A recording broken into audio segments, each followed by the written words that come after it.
ISKCON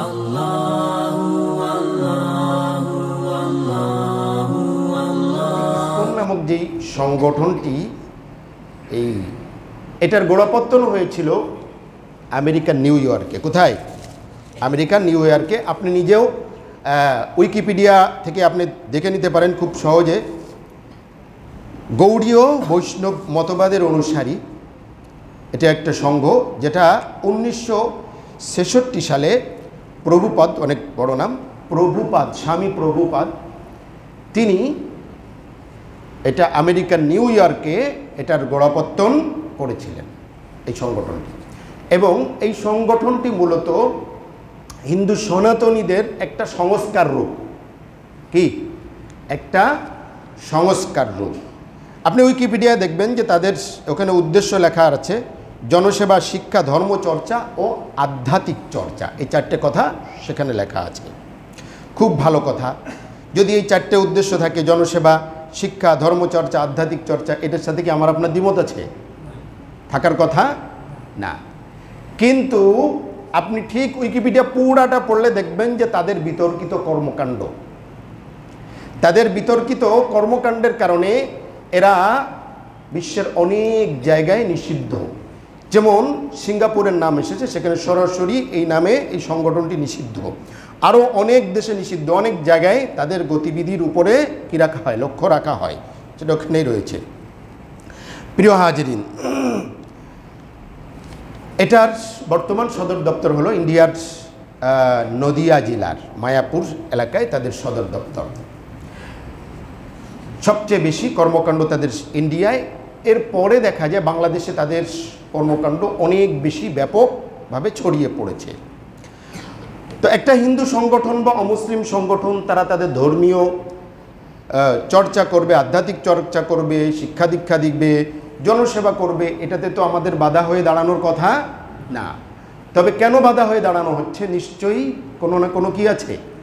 এবার আসুন, ঠিক উইকিপিডিয়া বিভিন্ন জায়গার থেকে তথ্য কালেক্ট করে, উইকিপিডিয়া তো আলাদা তথ্য কালেক্ট করে, সেখানে লিখছে যে 90 দশক থেকে মূলত এদের বিতর্কিত কর্মকাণ্ড বিশ্বের বিভিন্ন জায়গায় ছড়িয়ে পড়ে। আপনারা অবগত রয়েছেন যে এরা শুধুমাত্র কিন্তু নিছক একটা ধর্মচর্চা জায়গা, বিষয়টা এমন নয়, বরং এদের অনেকগুলো কি আছে, প্রোগ্রাম আছে। যেমন তারা খাবার বিতরণ করে, সেখানে তারা শিক্ষা দেয়, এবং সেখানে আপনারা জানেন ছোট ছোট বাচ্চারা, অনাথ বা এতিম, ওরা ওখানে গিয়ে পড়ালেখা করে। এগুলো কিন্তু তাদের। তো 90-এর দশকে দেখা গিয়েছে যেহেতু অনেক আবাসিক স্টুডেন্ট, ছোট ছোট কোমলমতি বাচ্চারা সেখানে পড়ালেখা করে, তো সেখানে আপনি উইকিপিডিয়া আছে, সেখানে শারীরিক, মানসিক সহ নানাবিধ নির্যাতনের কথা তাদের দ্বারাই প্রমাণিত। এবং যে লোককে আটক করা হয়েছে এই লোকের বিরুদ্ধেও এমন অভিযোগ রয়েছে এবং সোশ্যাল মিডিয়ায় ঘুরে বেড়াচ্ছে সেগুলো। প্রিয় হাজরিন, এবার আসুন, এরা কি আসলে মূল হিন্দুদের প্রতিনিধিত্ব করে? উত্তর হলো প্রতিনিধিত্ব করে না। তার সবচেয়ে বড় হলো, বিভিন্ন সময় আপনারা দেখেছেন এই অতীতে বা দূর অতীতে, নিকট অতীতে দেখেছেন মূল সনাতনীদের সাথে বিভিন্ন জায়গায় তাদের সংঘর্ষ হয়েছে। এবং গতকাল রংপুর জেলায় জেলা প্রশাসক তাদেরকে নিয়ে, এই যেহেতু এই সিচুয়েশনে জেলা প্রশাসক, সনাতনী, ইসকন এবং অন্য লোকাল বিভিন্ন দল, রাজনৈতিক দল, তাদেরকে নিয়ে বসেছিল। সেখানে ইসকনের দাবি ছিল যে রংপুরে সংখ্যালঘুদের উপরে কি হয়েছে, তাদের ঘরে, বাড়িতে, মন্দিরে আক্রমণ হয়েছে। এর বিপরীতে সনাতনী, অন্য ধর্মাবলম্বীদের সংগঠন, তারা অস্বীকার করছে। তারা বলছে এগুলো ঠিক না। যার কারণে মজলিসের মধ্যে হট্টগোল শুরু। আপনি দেখবেন, আপনি ইউটিউবে সার্চ করলে দেখবেন যে হট্টগোল শুরু হচ্ছে, বাকবিতণ্ডা। দুই নেতা রংপুরে সংখ্যালঘুদের ওপর নির্যাতন হচ্ছে অভিযোগ করলে প্রতিবাদ জানান পূজা উদযাপন পরিষদ এবং হিন্দু বৌদ্ধ খ্রিস্টান ঐক্য পরিষদের নেতারা। তারা দাবি করেন রংপুরে সংখ্যালঘু নির্যাতনের কোনো ঘটনা ঘটেনি। ইসকনকে তারা হিন্দু সম্প্রদায়ের প্রতিনিধি মনে করেন না। এ নিয়েই শুরু হয় তুমুল হট্টগোল, পাল্টাপাল্টি, বাকবিতণ্ডা, উত্তপ্ত হয়ে ওঠে কনফারেন্স রুম। ইসকন কোনোদিন কোনো পৃথিবীতে কোনো রকম উস্কানিমূলক কথাবার্তা আসলে কোনোখানে বলেন নাই। রংপুরের অঞ্চলে কোনো সাম্প্রদায়িক কোনো সহিংসতা, কোনো হামলা, লুটপাট, ধর্ষণ, নিপীড়ন ঘটে না। মতবিনিময় সভা শেষে কনফারেন্স রুম থেকে বের হওয়ার পর পুলিশ সুপার কার্যালয় চত্বরে আবারও দ্বিতীয় দফায় বাগবিতণ্ডায় জড়ান ইসকন ও হিন্দু নেতারা। ঘটনাটি এখন টক অব দ্য রংপুর। আর এখান থেকে বোঝা যায় যে এরা পরিকল্পিতভাবে একটা গোলমাল লাগানো তাদের কি এই কাজ, যেটা সাধারণ হিন্দু ধর্ম অবলম্বী আমরা যে সমস্ত জায়গায় বেড়ে উঠেছি, অনেক জায়গায় অনেক এলাকায় দেখবেন যে হিন্দু মুসলমানের বাস। আমাদের বাড়ি যেখানে, সেখানে আমাদের 50-50 হিন্দু মুসলিম। কখনো এমন কোনো সমস্যা হয় নাই, সংঘর্ষ হয়নি। পাশে মসজিদ, এর পাশে মন্দিরে হচ্ছে আজানের সময়, নামাজের সময় তারা কি রাখতো, মাইকগুলো, গান বাজনাগুলো বন্ধ রাখতো। একটা কথা হলো, আলোচনা সাপেক্ষে এগুলো কিন্তু চলতো, কখনো কিন্তু কোনো ধরনের কি তেমন ঝামেলা হয় নাই। কিন্তু এই ইসকন যখন থেকে সক্রিয়, তখনই আপনি দেখবেন যে এই মসজিদের সাথে সংঘর্ষ হচ্ছে, অন্য জায়গার সাথে সংঘর্ষ হচ্ছে। আপনি দেখবেন কয়েক বছর আগে এদের যে ঢাকায় যে তাদের মূল স্বামীবাগ, এই মন্দিরের পাশে তারা এক মসজিদে তারাবির নামাজ বন্ধ করে দিয়েছিল। এটা নিয়ে বেশ ওই সময় উত্তেজনাকর পরিস্থিতি হয়েছিল। সবগুলো এগুলো আর্কাইভে দেখবেন, এগুলো কোনো বানানোর কথা না। এবং সিলেটে একটা মসজিদে ঈশের সময়, পূজার সময় বলা হয়েছিল, ভাই কমপক্ষে নামাজের সময়, আজানের সময় এগুলো বন্ধ রাখো, গান বাজনাগুলো। তারা তো বন্ধ রাখে নেই, বরং তারা মসজিদের মুসল্লিদের উপরে কি করছে, আক্রমণ করছে। এবং সিলেটে এই ব্যাপারে এদের বিরুদ্ধে একজন মসজিদের ইমাম স্ট্যাটাস দেওয়াতে 5 দিন পরে তাকে মেরে হত্যা করা হয়েছিল, লাশ পাওয়া গিয়েছিল। বোঝাতে পারছি? তাহলে বোঝা গেল এখান থেকে যে এরা হলো পরিকল্পিতভাবে দাঙ্গা বাঁধানোর কি উস্তাদ। যদিও তাদের লেখা আছে যে শিক্ষা, সংস্কৃতি, তারপরে হলো ধর্মচর্চা, কিন্তু এই ধর্মচর্চার আড়ালে তারা, এবং এই কথাটা এই যে বললাম, এটা শুধু আমাদের কথা না, বরং চট্টগ্রাম, বিশেষ করে ওদের মেন কিন্তু চট্টগ্রামে। তো চট্টগ্রামে ওদের অন্যতম একটা হলো যে অন্য সনাতনী মন্দির বা তাদের জায়গা জমি দখল করাও তাদের অন্যতম একটা কি এজেন্ডা। এজন্য চট্টগ্রামের প্রবর্তক সংঘ নামে সেখানে একটা হিন্দু, ওখানকার স্থানীয় সংগঠন, তাদের সাথে বিরোধ, এবং তারা সরাসরি বলছে এরা হলো প্রকৃত উগ্রবাদী এবং ধর্মবিরোধী সংগঠন। অর্থাৎ এদেরকে এই হিন্দু সংগঠনটি, এই ইসকনকে উগ্রবাদী সংগঠন হিসেবে কি করেছে, আখ্যায়িত করেছে। এগুলো আমার কথা না, সবগুলো আর্কাইভে পাবেন, বিভিন্ন এর মধ্যে নিউজে এসেছে। প্রিয় হাজরিন, এরকমভাবে অসংখ্য নজির আছে যে তারা বিভিন্ন জায়গায় অস্থিতিশীলতা তৈরি করে, দাঙ্গা বাঁধিয়ে, গোলমাল তৈরি করে, এখানে অরাজকতা সৃষ্টি করা হলো কি এদের একটা কাজ। এবার আসুন আমি কিছু অ্যানালাইসিস দিই। একটা আয়াত পড়েছে সূরা মায়েদা থেকে যে তোমরা বেশি কি পাবে, শত্রুতা ভাবাপন্ন পাবে কাদেরকে, ইহুদিদেরকে, 1 নম্বর, তারপরে মুশরিক। এবার আসুন বিশ্বব্যাপী ইহুদি এজেন্ডা কিভাবে বাস্তবায়ন হচ্ছে এবং ইহুদিদের সাথে এই আমাদের দেশের ইসকনের সাথে কি লিঙ্ক আপ, একটু আমরা জানার চেষ্টা করি। একটা কথা খুব বহুল প্রচলিত রয়েছে, আরব বিশ্বের মধ্যেও আছে, অন্য জায়গার মধ্যেও খুব প্রচলিত একটা কথা প্রচলিত আছে, সাগরের তলদেশে, অথই সাগরের তলদেশে যদি একটা মাছ যদি আরেকটা মাছরে আঘাত করে বা মারে, গুতা দেয় অন্যায়ভাবে, তুমি ধরে নাও এখানে কোনো ইহুদিদের কি আছে, চক্রান্ত আছে। এই কথাটা একটা প্রচলিত কথা। এবার আসুন 2012-13 এই সময়ে আপনারা অবগত রয়েছেন, মিডল ইস্টে একটা সংগঠন মাথাচাড়া দিয়ে উঠেছিল ইসলামের নামে, যাদেরকে বলা হতো ISIS, সংক্ষেপে IS, ইসলামিক স্টেট।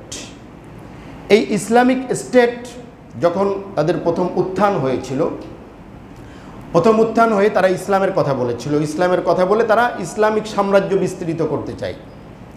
ইসলামিক খেলাফতের কথা তো আমরাও বলি, তাই না, বলি না? তো ওরা যেই প্রক্রিয়ায় আগাই ছিল সেটা খুব ভয়ঙ্কর প্রক্রিয়া ছিল। প্রথমে এসে তারা যেটা করেছিল মিডিল ইস্টে বিশেষ করে আপনারা অবগত রয়েছেন, মিশর, সিরিয়া, লেবানন, এই সমস্ত জায়গায় মুসলমানদের পাশাপাশি অনেক খ্রিস্টানরাও বসবাস করে, অনেক যুগ যুগ থেকে তারা বসবাস করে। লেবাননে তো প্রায় 40% মনে হয় খ্রিস্টান, লেবানন, মিশরে আছে, সিরিয়ায় আছে, ইরাকেও আছে, অনেক খ্রিস্টান আছে, তারা বসবাস করছে। প্রথমে যখন তারা আসার পরে তারা বলা নেই কোয়া নেই কিছু খ্রিস্টানদের ধরে ধরে তারা জবাই করে দিয়েছিল। ইসলামী হুকুমত তারা কায়েম করবে, তারা কি করেছিল, খ্রিস্টানদের ধরে জবাই করেছিল। আচ্ছা, এরপরে আস্তে আস্তে আস্তে আস্তে আস্তে আস্তে দেখা যায় তারা মুসলমানদের বিরুদ্ধে, যারা তাদের মতের বিরুদ্ধে, তাদেরকে ধরে ধরে জবাই করা শুরু করেছে। এবং অবগত রয়েছেন মিডিল ইস্টের অনেক প্রথিতযশা আলেম, তাদেরকে পর্যন্ত কি করেছিল, এরা হত্যা করেছিল। সাইদ রমাদান আল বুতি রহমতুল্লাহ আলাই, যিনি সিরিয়ার একটা প্রখ্যাত মসজিদের, জামে মসজিদের যিনি খতিব ছিলেন, তাকে দর্শে তাফসির অবস্থায় এরাকে হত্যা করেছিল এই আইএস। যখন তাদের স্বরূপ উদ্ঘাটন হয়ে যায় এবং জানা যায় যে এর নেপথ্য কারিগর হলো ইহুদিরা, এবং আমেরিকা এখান থেকে বিভিন্ন দিচ্ছে, আর ইহুদিরা তাদেরকে ইসরায়েল নিয়ে প্রশিক্ষণ দিচ্ছে, এই সমস্ত বিষয়গুলো যখন ফাঁস হয়ে গেল, আস্তে আস্তে আস্তে আস্তে এরা মোটামুটি ভ্যানিশ হয়ে গেল। বোঝাতে পারছি? তাহলে আর এখানে আরেকটা বিষয় বলে রাখি, সেটা হলো ইসলাম ধর্মের কোনো সংস্কারের প্রয়োজন নাই, প্রয়োজন পড়ে না। যে বা যারা বিভিন্ন সংস্কারের নামে ইসলামের অপব্যাখ্যা করার চেষ্টা করছে, একটা সময় তারাই কি হয়ে গেছে, বিলুপ্ত হয়ে গিয়েছে। ইসলামের সংস্কার করার প্রয়োজন নাই। কেন? এই জন্য নাই, আল্লাহ রসুল সাল্লাল্লাহু আলাইহি ওয়াসাল্লাম বিদায় হজের সময় বলে গিয়েছেন, আমি তোমাদের জন্য দুটো জিনিস রেখে গেলাম, এই দুটো জিনিসকে যতদিন পর্যন্ত শক্তভাবে আঁকড়ে ধরবে, তোমরা কখনো কি হবে না, গোমরাহ হবে না, বিভ্রান্ত হবে না। কিতাবুল্লাহি ওয়া সুন্নাতু রাসূলি, আল্লাহর কিতাব এবং নবীর সুন্নাত। আল্লাহর কিতাব, নবীর সুন্নাত এই জাহানের মধ্যে, এই জাতির মধ্যে যতদিন পর্যন্ত রক্ষিত থাকবে, অবিকৃত থাকবে, ততদিন পর্যন্ত কেউ গলত পথে নিতে পারবে না। সাময়িকভাবে উত্তেজনা তৈরি করলেও কি করতে পারবে না। এই জন্য আইএসআইএস মিডিল ইস্টে মার খেয়ে গিয়েছে, দেখা যাচ্ছে ইসলামী মূল দর্শন থেকে তারা ছিটকে গিয়েছে। তখন সারা বিশ্বের সকল ওলামায়ে কেরাম, আমার মনে আছে আমি এখান থেকেও তাদের ব্যাপারে কি করেছিলাম, আলোচনা করেছিলাম।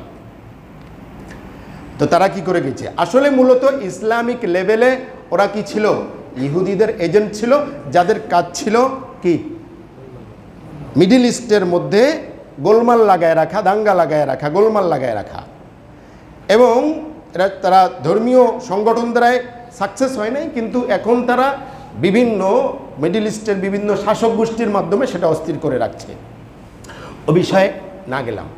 আমাদের এই এশিয়ার মধ্যে, বিশেষ করে সাউথ এশিয়ার মধ্যে ইহুদিদের কিছু এজেন্ট থাকা চাই, ঠিক কি না? সাধারণ হিন্দুদের কর্মকাণ্ড আর ইহুদিদের কর্মকাণ্ডের মধ্যে কিছু কি আছে, বেশ কম আছে। এগুলো খেয়াল করবেন, মিলিয়ে নেবেন। ইতিপূর্বেও হিন্দু মুসলমান দাঙ্গা হয়েছে না, 1947 হয়েছে না, অন্য সময় হয়েছে না? হ্যাঁ, দাঙ্গা হওয়া, মারামারি হওয়া এক জিনিস, তাই না? কিছু মনে করেন না, ব্রাহ্মণবাড়িয়ার লোকজন মাঝে মধ্যে কী করেন না, করে না, মারামারি করে না, টাটা মেটা নিয়ে মারামারি করে, আবার কি হয়ে যায়।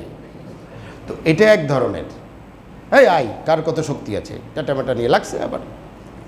তো হিন্দু মুসলমান যে দাঙ্গাগুলো লাগতো, একটা পর্যায়ে এরকম লাগতো। কিন্তু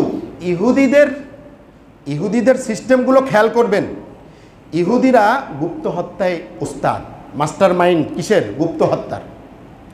আপনি সাম্প্রতিক দেখবেন ইয়েকে মারল, হামাসের প্রধান যে ইসমাইল হানিয়াকে মারল, কোথায়? ইরানে।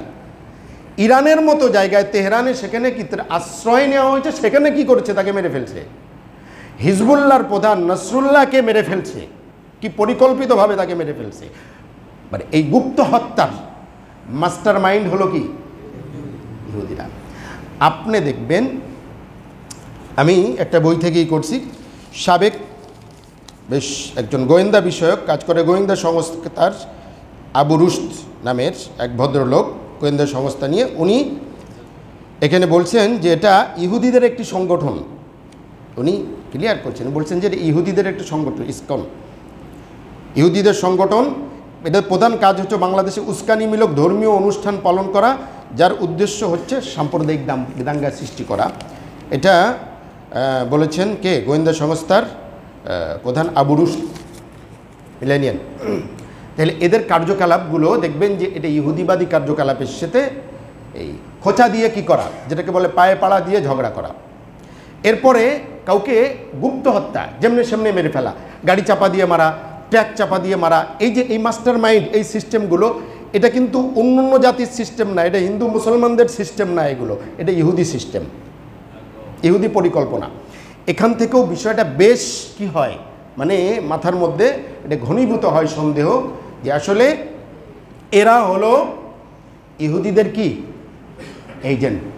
এবং মজার বিষয় হলো যেমন ইসলাম ধর্মের মূল কেন্দ্র কোথায়? মক্কা মদিনায়। ইসলাম ধর্মের ধর্মীয় অনেক পালন করতে গেলে মক্কা মদিনা যাওয়া ছাড়া কোনো কি নেই, বিকল্প নেই। মুসলমানদের ধর্মীয় কেবলা যেটা, সেটা কোথায়? মক্কায়। এখান থেকে ধর্মের উৎপত্তি। হিন্দু ধর্মের করলে আমরা দেখি তাদের এই সাবকন্টিনেন্ট, বিশেষ করে ভারত, পাকিস্তান, বাংলাদেশ, শ্রীলঙ্কা, আশেপাশে একটা সময় মালয়েশিয়া, সিঙ্গাপুর, এখানেও হিন্দুদের মূলত একটা রয়েছে, তাই না? এত বিস্তারিত বিশ্লেষণে যাচ্ছি না। কিন্তু এই সংগঠনটি তৈরি হয়েছে কোথায়? আমেরিকাতে। এবং মজার বিষয় হলো যখন এই সংগঠনটি হয়েছিল, সাধারণ সনাতনীরা এটাকে কি করে নেই, সাপোর্ট দেয় নাই। সাধারণ সনাতনীরা যখন সাপোর্ট দেয় নাই, তখন এটার সাপোর্ট দিয়েছিল যারা সাপোর্ট দিয়েছিল, তাদের নাম যাদের এসেছে, তারা জেস্টিলস, জুডা, আরও কয়েকটা নাম এখানে আছে, টমাস হপকিন্স, এর নামগুলো হলো ইহুদি খ্রিস্টানদের লবিস্টের। তাহলে এখান থেকেও বিষয়টা খুবই কি ক্লিয়ার যে নেপথ্য থেকে কি আছে, ইহুদিবাদী লবিস্টরা কাজ করছে। অতএব এখন এই পরিস্থিতিতে আমাদের করণীয় কি? সংক্ষেপে শুনুন এবার, আমাদের করণীয় কি? এহেন পরিস্থিতিতে আমাদের করণীয় কি? প্রথম কথা হলো যে কোনো বিষয়ে স্রোতে গা ভাসানো উচিত না। 2 নম্বর বিষয় হলো মুমিন আল কাইয়িস হয়, মুমিন কাইয়িস মানে বিচক্ষণ হয়। আল্লাহ নবী সাল্লাল্লাহু আলাইহি ওয়াসাল্লাম বলেছেন, লা ইউলদাগুল মুমিনু মিন জুহরিন মাররাতাইনি, মুমিন এক গর্তে 2 বার দংশিত হয় না, যেটা আমরা বাংলায় বলি নাড়া 2 বার বেলতলায় যায় না। হ্যাঁ, হাদিসের ভাষায় মুমিন একই গর্তে 2 বার কি হয় না, দংশিত হয় না। অতএব মুসলমানদেরকে ইচ্ছা করে মাঠে নামিয়ে খেলার জন্য কি করা হচ্ছে, আহ্বান করা হচ্ছে।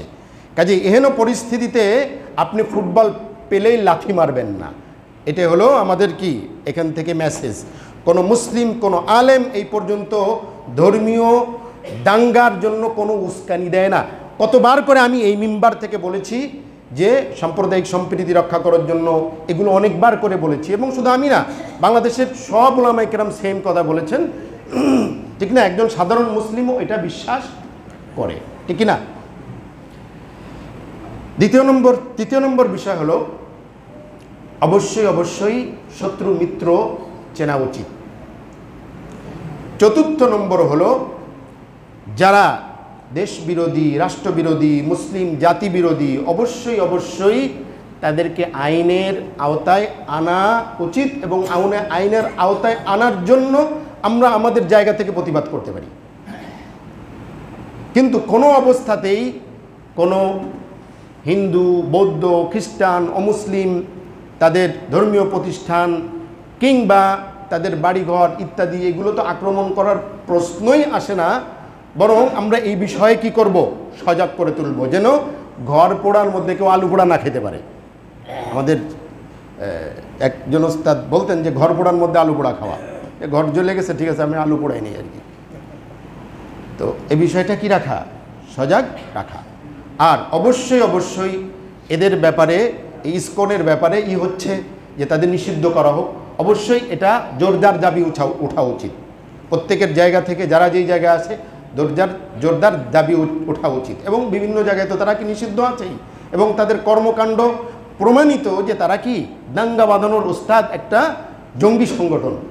অতএব আমরা মনে করি এদেরকে নিষিদ্ধ করে দেওয়া সময়ের দাবি। নিষিদ্ধ করে দেওয়া কি সময়ের দাবি। দিনে দুপুরে একেবারে আদালতের সামনে একজন মানুষকে জবাই করে দেবে, আবার এদের মানে উল্লাস ইত্যাদি, এগুলো তো অবশ্যই সবার জন্য হুমকি। এবং এই হুমকি শুধুমাত্র এদেশের মুসলমানদের জন্য না, এদেশের সাধারণ নাগরিকদের জন্য এবং সাধারণ হিন্দুদের জন্য কি এবং সাম্প্রতিক সময় যারা সামাজিক যোগাযোগ মাধ্যম ব্যবহার করছেন তারা দেখছেন সাধারণ হিন্দুরা কিন্তু এটার প্রতিবাদ করেছে, অনেকেই প্রতিবাদ করেছে, বলছে এদের সাথে এই ইসকন একটা হিন্দু সংগঠন, এদের সাথে মূল মানে হিন্দু ধর্মের কোনো সম্পর্ক নেই, এটা অনেকেই কিন্তু করছেন।